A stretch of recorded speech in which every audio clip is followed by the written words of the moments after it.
자, 윤 정권이 메가시티라는 걸 들고 와서 총선판을 흔드니까 이것도 옳은 일은 아니죠. 그러니까 이재명이가 어제 국회에서 기자회견을 열고 윤석열 정부가 호황이든 불황이든 오로지 건전재정에만 매달린다. 그래서 이 적자 재정을 해서라도 경기 부양을 하지 않는다. 이런 이야기죠. 그래서 정부가 경제 위기를 심화시키고 오히려 경제 성장률을 끌어내리고 있다. 자, 그러면서 지난번에 31일 날 국회에서 윤석열이가 미래 세대에 감당할 수 없는 빚을 넘겨주지 않기 위해 건전재정 기조를 말했는데, 즉 적자 재정을 편성하지 않겠다, 이렇게 이제 긴축 재정을 가겠다라고 말을 했는데, 이를 정면으로 반박하며 정책 우선순위를 조정하면 3% 성장률 회복이 얼마든지 가능하다. 경제 회복을 위한 한 축은 신성장 동력 발굴이며 다른 한 축은 소비 진작이다. 그래서 R&D는 생산성을 높이는 핵심 방안이라며 각종 연구의 매몰 비용을 생각하면 이번 정부의 R&D 예산 삭감은 절약이 아니라 낭비다. 그래서 벤처 스타트업 활성화를 위해 모태펀드 예산을 2배 이상 확대해야 된다. 재생에너지 관련 예산도 최소 2022년 수준으로 정액해야 된다. 이렇게 말했습니다. 자, 우리가 과거에 벤처 스타트업, 그 다음에 창업펀드, 모태펀드 이러면서 문재인 정권 때 숱하게 이런 펀드를 갖다가 설정한 걸 우리가 알고 있죠. 또 재생에너지를 했던 것도 알고 있죠. 그게 경제 성장하고 연관이 됐습니까? 자, 이재명은 내수 회복과 관련해서 소득 지원과 지역 경제 활성화 효과가 있는 지역 화폐 예산을 정액하겠다. 가계 소비 여력을 확대하기 위해 1년 한시로 임시 소비 세액 공제를 신설하겠다. 요렇게 말을 했어요. 그러면서 이재명은 지금 이 소비 진작을 위해서 이자 3조를 들어주자라고 말을 했어요.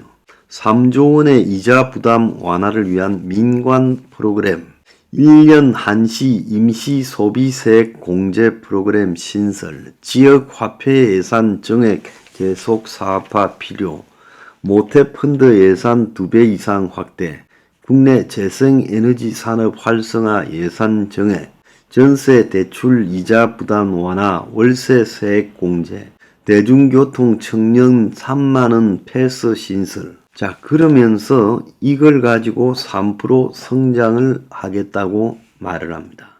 가계 기업 절규 외면하는 경제 논리 무지 이해가 안 된다면서 문재인 정권에서 추진했던 재생에너지에다가 지가 성남 때도 해서 잡음이 많았던 지역화폐 풀자라고 말을 합니다. 그러면서 소비 촉진 강조하기 위해 카드도 많이 쓰면 혜택 더 주고 월세 세액 공제 늘리자, 이렇게 주장을 하고 있습니다. 자, 이재명은 재정을 확대하면 물가가 올라간다라는 정부의 논리에 대해서 성장률을 높이면 물가 상승보다 실질 소득이 더 늘 수 있는데 정부가 너무 단선적으로 접근하고 있다. 이렇게 비판을 합니다. 이거 어디서 많이 들어본 이야기죠. 폴 크루그만이 지금 미국이 코로나 때 엄청난 예산을 바이든 정부가 풀고 할 때, 아무리 돈을 많이 풀더라도 성장률이 물가 상승보다 올라가면 문제가 안 된다라고 말을 했습니다. 그래서 물가 상승을 우려할 게 없댔는데 나중에 반성문을 썼죠. 자, 당 내에서는 1년 임시 소비세액 공제에 대해서도 그간에 세수 펑크, 즉 세금 수입이 줄어들었다고 정부를 계산을 잘못해서 59조가 줄어들었다고 맹폭을 해왔는데 이제 세금을 줄여주자는 논리를 갖다가 펴고 있으면 이게 앞뒤가 맞는 거냐? 차라리 부자한테 정세를 하자고 하는 것이 말이라도 맞다라고 했어요. 이재명은 민생 경제 해견이라는 이유로 이런 현안에 대한 질문에 대해서는 답을 하지도 않고 일방적으로 자기 이야기를 했습니다.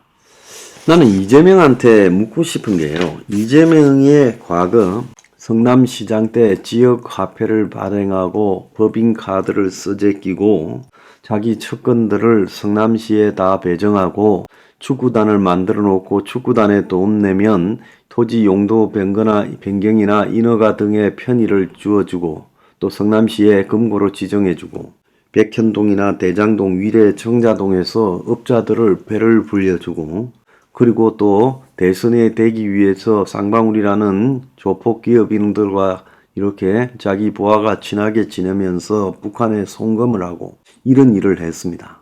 이재명이요. 심지어 법카를 이용하고 임시로 공무원을 자기 가족을 돌보는데 배치해서 어떤 일까지 시켰는지도 다 알고 있어요. 자, 우리는 이재명이 끌고 가는 국가에 대해서 굉장히 궁금합니다. 이재명은 진짜 3% 성장이 가능하다고 생각합니까?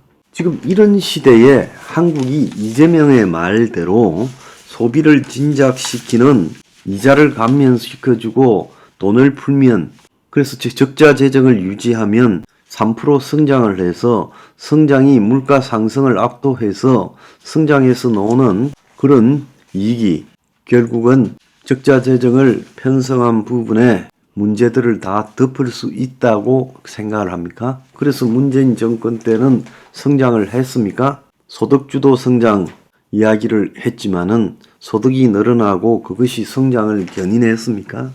그러지 못하지 않았습니까? 이재명이 새롭게 넣은 신성장 동력이라는 것도 결국은 재생에너지 같은 것밖에 더 있습니까? 진부하잖아요. 재생에너지가 무슨 신성장 동력이 됩니까?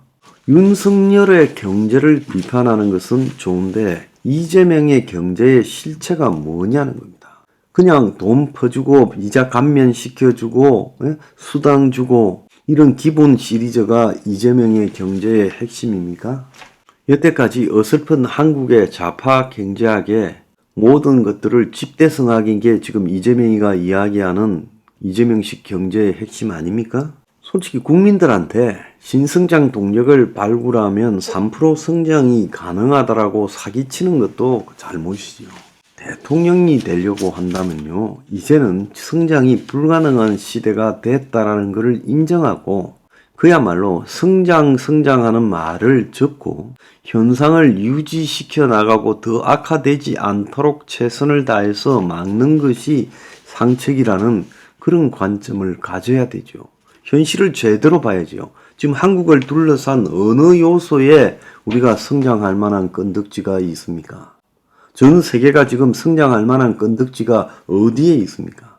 전쟁에다가 여기저기 전쟁에다가 모든 경제 블록이 지금 긴축으로 들어가고 고금리에 화폐 난발로 지금 어려움을 겪고 있고 경기 침체가 다 닥쳐오고 있지 않습니까? 토론하지 못하는 일방적인 발표, 이건 의미가 없는 거죠.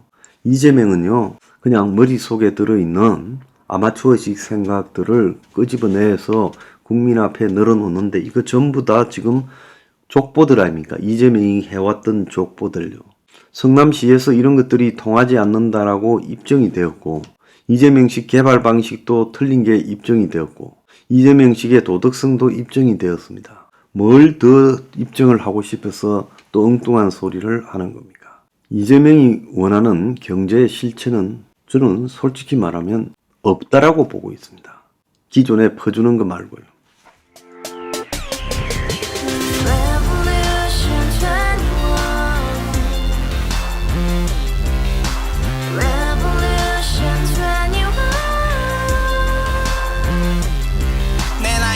월세 30 코인빚만 300 서울에 온지 벌써 10년 아둥바둥 버텼지만 여전히 난 반지 하에 제왕 곰팡이 연문제약 내 미래는 깡통망통 완전히 폭망 구시원 창문만큼 작아진 내 꿈 연애 결혼 내 집 모든 게 헛꿈 1년 전 떠난 여친 울며 말했지 같이 써봤자 평생 가본 게 꼭꼭꼭하지 가발 후스 700 나도 소유주 Revolution 700 나의 소주 택시기사 우라부지 마트 캐셔 울어무니 우리 집안 다 털어봤자 후줄 그래 개선민 내 미래 거기서 팍 끝난 거지 팍 더 이상 노력 따윈 괴물이 스펙 찾았어 말리 비오는 날 알바 잘려 맨날 학원 날 개쳐 발려 밤비 내리는 양화대교 홀로 걷고 있을 때 현수막에 아로 새겨진 평당 700짜리 아파트 다 같이 소리 질러 혁명 21 Revolution 21 가바후스 700 나도 소유주 Revolution 21 가바후스 700 나의 소주 You and I, we live together in the house. Brand new day, and your dream had just begun. Yeah. Revolution 21, only open happiness. 너의 곁에 내가 영원히 Yeah. 지금까지 정치인들 입만 열면 찝찝찝 개소리 멍멍멍 쳤다 하면 뻥 잘난 부모 많아 잘난 학교 나오면 뭐 하나 우동살이 꽉 찬 대가리 깡통 소리 텅텅 저 푸른 조원이의 그림 같은 집을 짓고 평상 4천 팔면 뭐해 평생 살 수 없는